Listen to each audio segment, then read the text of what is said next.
Well, more than 27,000 fans were at the Kohl Center this past weekend to watch Wisconsin battle arch rival Minnesota. Twice the Badgers rallied on Friday night before losing in overtime, and then on Saturday, Wisconsin scored 3 big goals in the second period and went on to a 5-3 victory. Now Tony Granato takes his club to Columbus, Ohio, and then New York City to take on the Ohio State Buckeyes. I'm Brian Posick, the radio voice of Wisconsin hockey, and the Badger Hockey Digest is coming up next. And ricochet near side. Now Davison with a nice steal on Pitlick. He shoots and scores!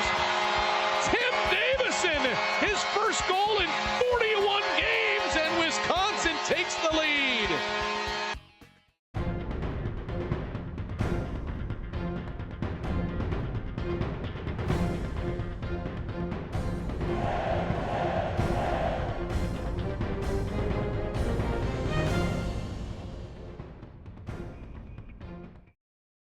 This is what collaboration looks like.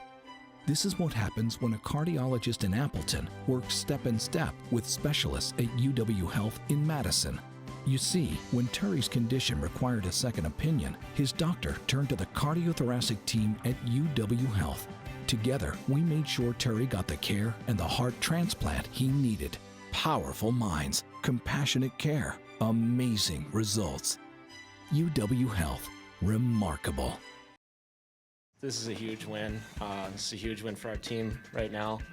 I'd tell you it's a huge win for our program, huge win for our fans, huge win for the University of Wisconsin. I mean, this is why you decide to come to Wisconsin, is for these full house games at the Kohl Center.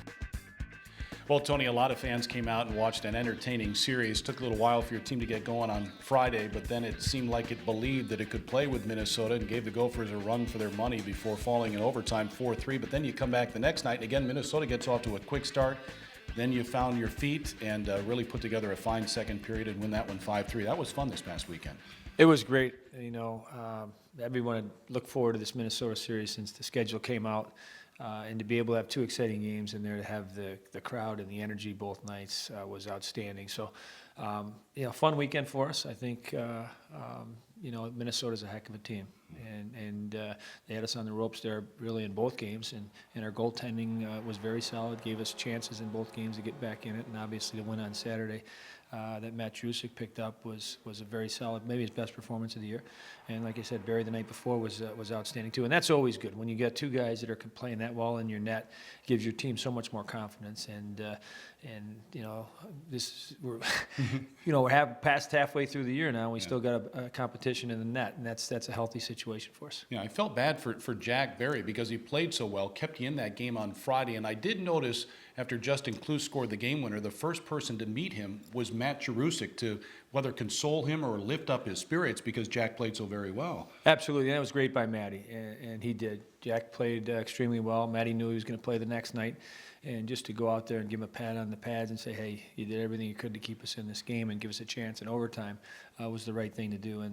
And I think that's a healthy thing for goalies like that are both playing well now, pulling from one another and keeping each other on their toes. And we'll see how it goes moving forward, but I expect both of them to see lots of action for us. Yeah, what's also healthy, and you and I have talked about this, is the competition with the forward lines, and your fourth line was fantastic both nights. Matt Ustaski scored a big goal on Friday, and then you send them out for a power play in the second period. Corbin McGuire eventually finishes from Aiden Cavallini and Jed Soloway, and things like that just lift your squad and, I think kind of galvanize a team, and I think we saw that this past weekend, and maybe that'll carry forward too. It was really good, and they have been, and we've talked about this numerous times, that fourth line has done what we've asked them to do, and they've been momentum changers, which is sometimes hard. Sometimes they don't get out there for 5 or 6 shifts, especially if there's some penalty issues in a game. But when they get out there, they do the same thing. They get a forecheck going. They wear the other team down, and as you've seen lately, they've been putting the puck in the back of the net as well, and big goals, not just goals. They've scored big goals for us. So I think it lifts our team's spirit. Certainly changes momentum of games, and it gives them a lot of compliments from people outside of our locker room and certainly around the hockey world to see guys like that go in and out of your lineup, stay ready, and be all on board when they get their chance, and they've done a heck of a job for us. Yep. The Badgers are 11-8-1. They're 4-2 in the Big Ten, only 6 points out of first place. And now a weekend trip out east to Columbus and then New York City to play Ohio State. More on the Buckeyes coming up in just a moment.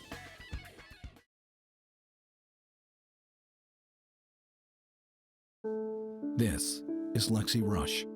She's 10, and she's amazing.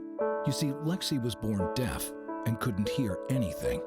That was until her doctor in Appleton referred her to the pediatric specialists at UW Health in Madison. Now, 2 operations later, Lexi can hear everything. Powerful minds, compassionate care, amazing results. UW Health. Remarkable. Tony, I know hockey is a team sport, but one young man I wanted to point out who I thought played especially well this past weekend and Saturday for sure, Will Johnson. You know, he's already topped his goals and point total from a year ago. He's a sophomore. He's on a nice little run here with 4 goals and 6 points in his last 6 games. And, you know, he's got some ability about him that will make him dangerous as he moves along here in his career. And I like how he scored the goals. Obviously, he made that end-to-end rush on Friday night, but was it Friday or Saturday? Friday night. Yeah. But his compete level around the net is he's raised it another level. He's battling for position. You saw the goal that Cameron scored on the wraparound, and he's digging in the goalie's pads to make sure it went in. He's paying a price in those areas now, and that's how he's going to go from being a 10-goal scorer to maybe a 15-goal scorer, is learning how to get to 30 goals. And he's been all in on that, and it's been fun to watch. He can skate, he can make plays. He's an undersized forward that now is willing to pay the price. We talked about Bessie doing it the previous few games, but now we got Will Johnson jumping on board to try and be one of those guys as well, and that'll help our team as we move forward. Yeah, and Tony was right. It was Saturday night that Will scored the goal going hard in the net, not Friday night. Thank you very much. Now it's off to Columbus for a Thursday-Saturday series against Ohio State, a team that's playing well. Actually scored 5 of 6 points at top-ranked Penn State last weekend, minus its top 2 scorers, Nick Schilke and Tanner Lisinski. That's pretty impressive for them to go into that building and beat Penn State twice. It really is, and they work hard. They come at you hard on the forecheck. They get good speed, similar to some of the teams we've seen.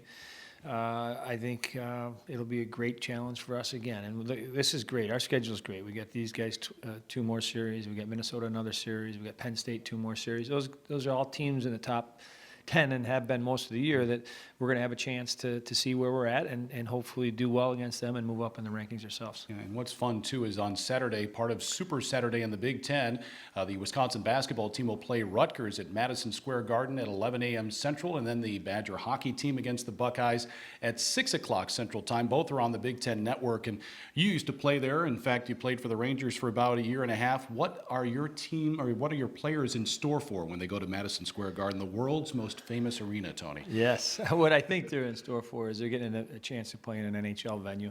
That's always exciting. You know, they've watched probably a ton of games with New York Rangers.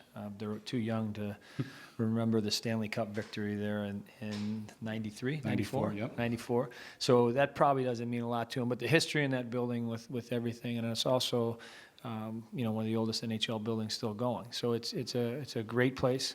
We'll enjoy it. Obviously, our basketball team's going to play there before us, but I think there'll be a lot of Wisconsin fans there to make it a real exciting event that we'll remember for a long time. And you're going to see an old buddy of yours, too, Mike Richter, former teammate. Mike Richter will be there, which would be exciting, too. Yeah, he's. I get texts from, him and Veronica, his wife, all the time about our team and recruiting and how's everything going. And they are all in about being supportive of our program and Badger Athletics. So it'll be nice to see them this weekend, and hopefully we can get them on campus here again for some more games down the stretch. Yeah, and one last shout out to the fans who came to the Kohl Center for the Minnesota series. That Big place shout out. was loud. I tell you, Friday, things weren't going your way. Then they started to go your way. The crowd is on its feet, thinking that maybe your club's going to win that game in regulation. And then Saturday, they were at full throat. It was fun. It was fun, and you know, when you look at our program and you see all the assets we have, from facilities to the university to the beauty of Madison to whatever else it is, the history and tradition, the fans and the band and the environment in the Kohl Center is what Wisconsin hockey is. And to see it at that level for such a big series for us means a lot to us as a coaching staff, and certainly our players. We're real proud to be out on that ice, and we hope you're back again soon and we can make this a regular thing now. All right. Good luck this weekend. Thank you, Brian. Sure. Tony Granato, head coach of the Badgers, who don't return to the Kohl Center to play until the second weekend of February against Penn State.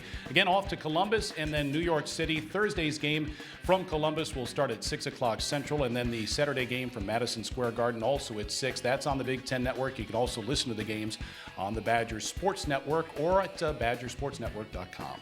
For Tony Granato, I'm Brian Posick. Thanks for watching the Badger Hockey Digest.